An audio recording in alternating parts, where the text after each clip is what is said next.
Hi, my name is Lauren, and I'm part of the staff team here. And a couple years ago, I got to do the 12 steps. Even though I have never really been addicted to anything, I shouldn't say that, sugar would be on that list. But I was able to do that, and the first 3 steps are kind of part of what I'd already experienced in life. You know, acknowledging that I am powerless over my tendency to do the wrong things, and acknowledging that God is here and wants to help me, and then giving my life over to God. I'd kind of done those things, but when it came to step 4, it was kind of a different thing that I had never invested the time before. And step 4 is that we made a fearless and searching inventory of ourselves. So when I began the process of examining and reflecting on my life with intention and fearlessly making an inventory, I began to recognize areas where I'd been hurt in my life and how it impacted me, and places where I had hurt others that I wasn't even aware of and was continuing to hurt people. And learning that and being able to see that over time, within a few weeks, I began to see patterns show up that I would have never recognized if I hadn't taken the time to put pen to paper and put those reflections down.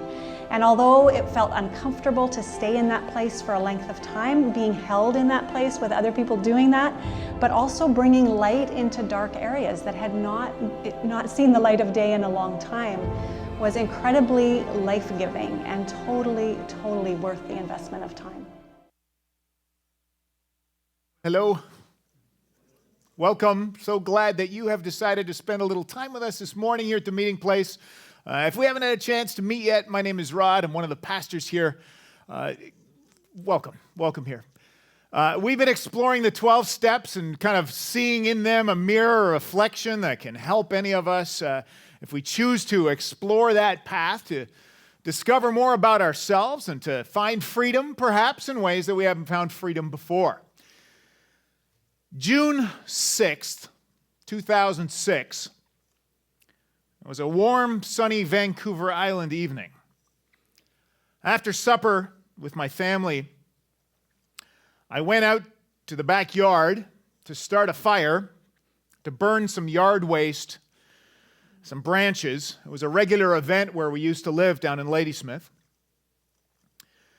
And as I was trying to get the fire going, the can of gasoline that I held in my hand caught fire, and a puff of explosion kind of blasted burning fuel onto my clothing.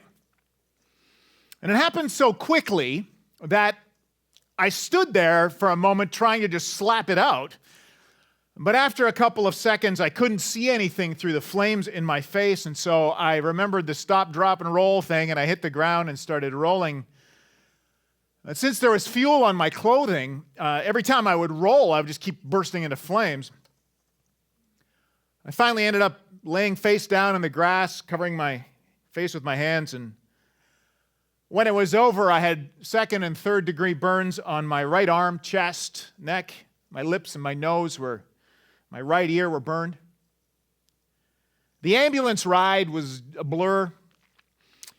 And in the emergency room, a doctor estimated that I had been burned on just around 10% of my body. And so I spent the better part of the rest of that summer in the Nanaimo hospital. Now, there were some good parts about that experience, actually. I came to appreciate doctors and nurses in a way that I had never appreciated before, those wonderful people. I became kind of an expert on daytime television, and when the Seinfeld reruns would show up, I learned how to tie a hospital gown with one hand behind my back, and I really learned to enjoy a catheter. If you've never had one, there is really nothing quite like being able to stay in bed in the morning to go pee. It's wonderful. I was actually depressed that when they took that out. Well, there were some challenging parts too. I spent most of the time in isolation because of the risk of infection. And once a day, every day, a couple of kind, gentle nurses would come into my room, and they would place me in a wheelchair and cover me up with a warm blanket, and they would roll me down into the basement, where I would soak in a burn tank.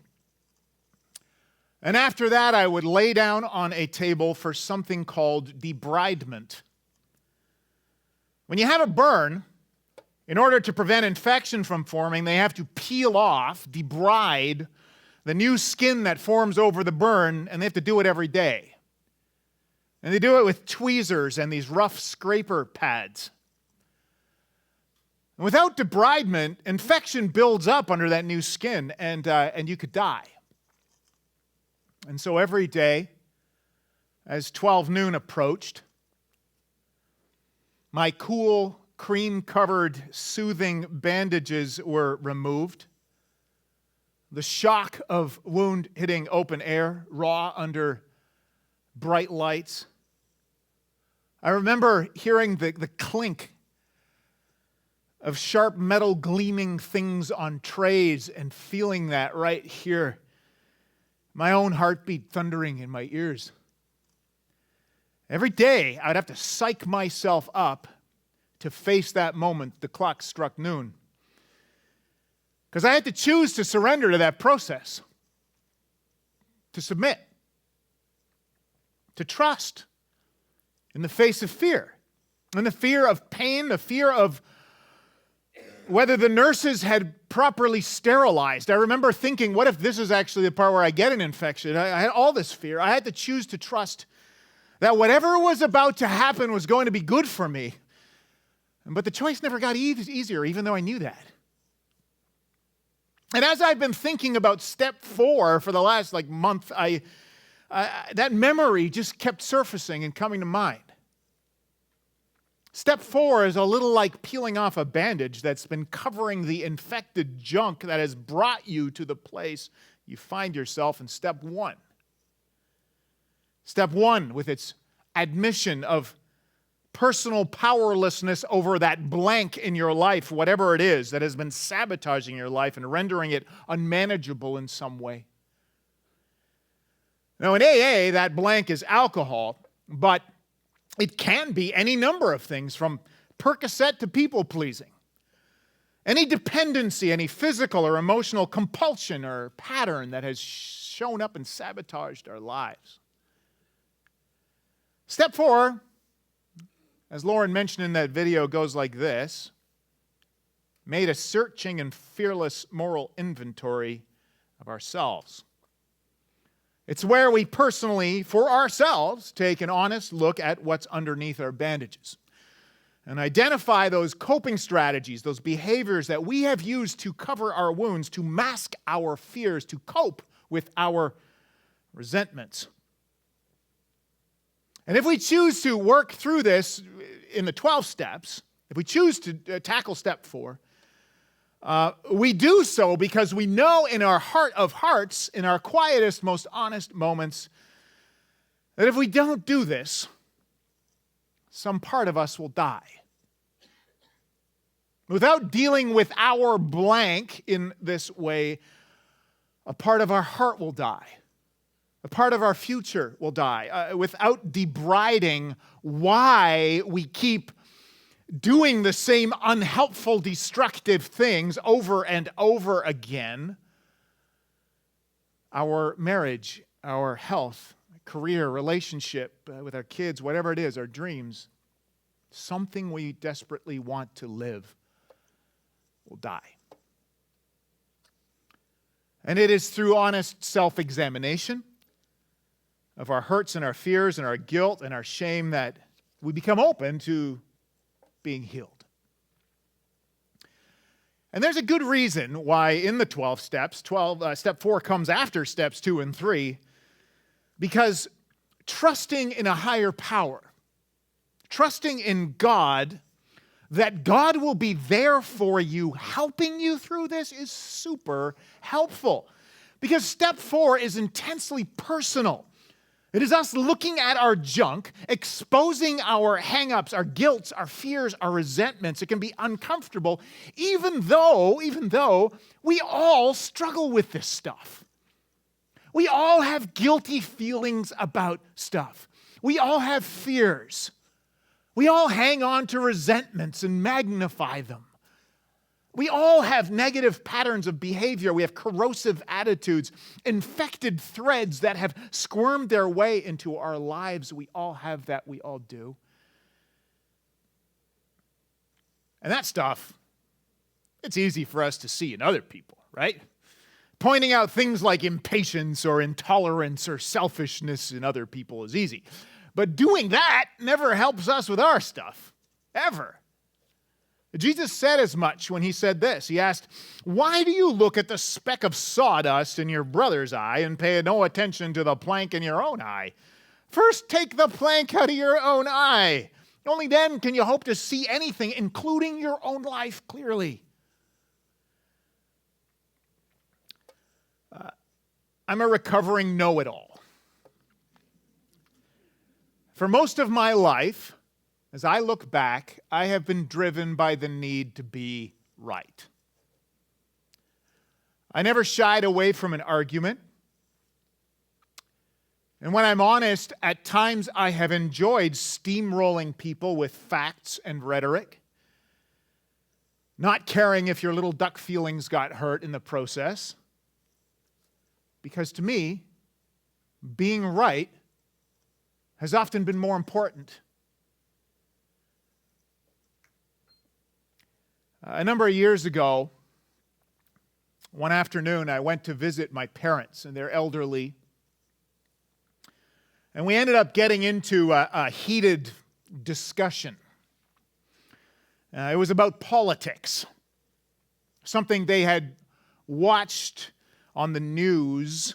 My parents are kind of stuck in the 50s. They'd watched something on the news, and I thought that their perspective was ridiculous. I had a whole bunch of reasons for that. And we argued. It didn't end up well. That day, my father, I remember he just got red with embarrassment in not being able to find the words to respond to my merciless attack on his opinions. My mother ended up in tears. Yeah. I won. I don't remember what I won. But I remember feeling sick to my stomach as I rode my motorcycle away from their house that day. And it was one of those moments in life, you know those moments in life where you realize that something is wrong. And I realized there was something sick. It wasn't in them. It was here. And it was hurting people that I loved. You know what? It really sucked to feel that and to recognize that. But it was also a turning point. Paradoxically, winning that argument was a wake-up call to look at whatever defect of character I had that made me feel like I had to be right all the time. That somehow my opinions were elevated over everyone else's opinions. And the more I thought about that, I started to recall these other times in my life in the past where I had actually ruined relationships with people after arguing with them about stuff that I can't even remember anymore. There were two relationships in particular, two friendships when I was a young man that were very important to me. And my false pride had effectively just ruined them. And as I asked God to show me the times where this thread of infection had shown up in my life, I began to see this pattern of behavior went all the way back to when I was a little kid. Because, I've shared this before. I was never a good athlete when I was a kid. I wasn't physically strong. I wasn't good at sports or a lot of other things that I desperately wanted to be good at, for that matter. I wasn't the smartest kid, and so I figured out how to argue and how to sharpen words into weapons. And I got pretty good at it. Cutting other kids down to make myself feel better about myself.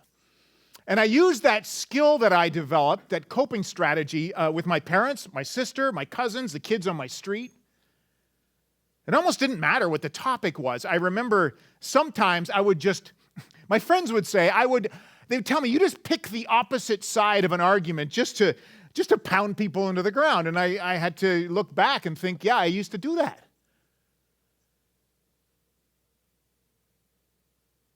And as I took inventory of myself, I had to, why? Why did that pattern just keep showing up in my life? And I began to see what was behind that. You know what was behind all that? The same stuff that's behind that all the time. Fear and resentment. Fear of being seen as weak, fear of not measuring up, fear of being seen as wrong, as being seen as dumb. Resentment for the times that I'd been bullied by other kids, leading me to lash out with words because that seemed to work. Resentment at being forced to do by my parents to do things that I didn't want to do. And so I learned how to argue them into surrender, Kids sometimes can get good at it. I'd argue until they gave up. And the more I pulled that grubby bandage back over my life that I had slapped over all that junk, the more I saw how that thread of infection ran through my life, showing up over and over again. And without God's help, I would have never have gone there. Without your help, I shared some of my struggle as I was going through it with some of you here. My friends, I just relied on God and relied on the people I trusted, and I just kept on falling back on this idea that I wasn't alone. I'd sometimes pray along the lines of the words in Psalm 139. Search me, O God. Know my heart. Try me and know my anxious thoughts. And see if there is any hurtful way in me. And lead me in the everlasting way, in a healthy way. One of the things that gets emphasized in step 4 is this idea that writing down your thoughts around this, your recollections, your memories, whatever comes to mind as you approach this idea this morning, is a powerful thing. When you take a pen and you put it between your fingers and you put it to a surface, it's like your thoughts, it's like things move from here to out there. And they become real in a tangible way that they aren't. If you don't do that, they become visible, there on paper. And since the dawn of time, I think, ever since people have taken a charcoal burnt stick and written on the side of a cave wall, we understand the primal power of doing that. And so keeping a notebook or a piece of paper and a pencil handy as you think about this stuff is very, very helpful. In AA, there's a specific way to do this. But there's also a simple way that anyone can get started doing this. And one of the ways, a suggested way, is something like this. You just get a piece of paper and you write along the top, God, help me to be honest. It's a great prayer. It's a wonderful prayer. Very powerful prayer. And then you write a couple of words on that paper. On one side, you write joy. And on the other side, you write misery. Times you felt joy and times you felt misery, and you just sit in that for a bit. And under the joy column, you write those times in your life where you recall feeling good and joyful, satisfaction, a deep, rewarding sense of happiness. And under the other column, you write down some key times in your life where you remember feeling miserable, feeling bad about something, or when things just didn't work out. And you write down whatever comes to mind, and you just put that paper away in a private place. And then you just take it out during the week. And you just whisper again, God, help me to be honest. And you read it over. And here's what's going to happen. More things will come to mind. More events, more decisions, more choices that you made in both of those columns. And as you trust that God is going to bring these things to mind, you write them down and you keep your eye out for patterns, which will start to show up more than once. It's simple. It's not easy. It takes work. And this is critical. Doing this is not about adding more guilt. It is not about beating yourself up. It isn't about wallowing in shame. It's about pulling back a bandage so that light and air can get in and start to heal things. Listen to these words from the Bible. I remember my affliction and my wandering, the bitterness and the gall. I well remember them, and my soul is downcast within me. Yet this I call to mind, and therefore I have hope. because of the Lord's great love, we are not consumed because his compassions never fail. Everyone who honestly reflects on their lives and their choices, when we do that, we are going to come up with memories of, like this verse just so aptly says, afflictions and wanderings, bitterness and gall. We all have those. Some of us have quite a lot of those. And if we only focused on that stuff, we would be downcast, as this verse says. And yet, and this is key, yet this I call to mind, and therefore I have hope. What is this? God's great love. It holds us firmly in our vulnerability the moment we get honest. We're not consumed. We experience unfailing compassion. If you're here last week, Gary told a story. If you didn't hear it, you just listen to it. It's online on our website. It did a fantastic job. Looking at what might be the most compelling picture of God ever presented by Jesus of Nazareth. It's the story of the prodigal son. You know, when Jesus was asked what God was like, instead of getting all philosophical, he told a story. A story about a son who was a black sheep of the family. He took money from his father and he spent it all on escorts and wine, and he ended up hitting rock bottom, living in rags, eating out of a pig trough, garbage. And at his lowest point in his life, instead of deciding to end it all, he gets up and he decides, I'm going to take the longest of long shots and I'm going to go home to my dad, expecting the worst. And in Jesus' story, the father sees his son returning home and he runs out and he embraces him and he grabs him and spins him in circles and he puts the family ring on his finger and he throws a feast for the boy. And Jesus said, that is exactly how God feels about you, about me. When you decide to walk home to that God, to hand the care and control of your life and your will over to that God in step 3. Listen, there is no shame that holds God back as he runs towards you. There is no guilt that you are not forgiven of.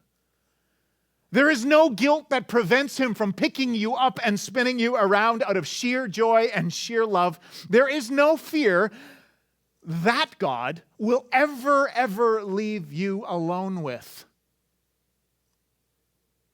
In his grip, there is no shame that can ever force you back down a path of self-loathing. There is no resentment in the arms of that God that has the power to continue poisoning your mind and controlling your life. Whatever is there in your life, whatever is there in your past, is seen by that God through the eyes of Christ. The eyes of compassion, the eyes of understanding, not judgment, not condemnation. In his power, there is no fear that cannot be overcome. And here's why. Here's why. Such love has no fear. Because perfect love expels all fear. That's from 1 John. Such love has no fear because perfect love expels all fear. If we are afraid, it says, it is for fear of punishment. And this shows, fear of punishment shows that we have not fully experienced God's perfect love. Just think about that this week. Fear exists because we anticipate punishing consequences.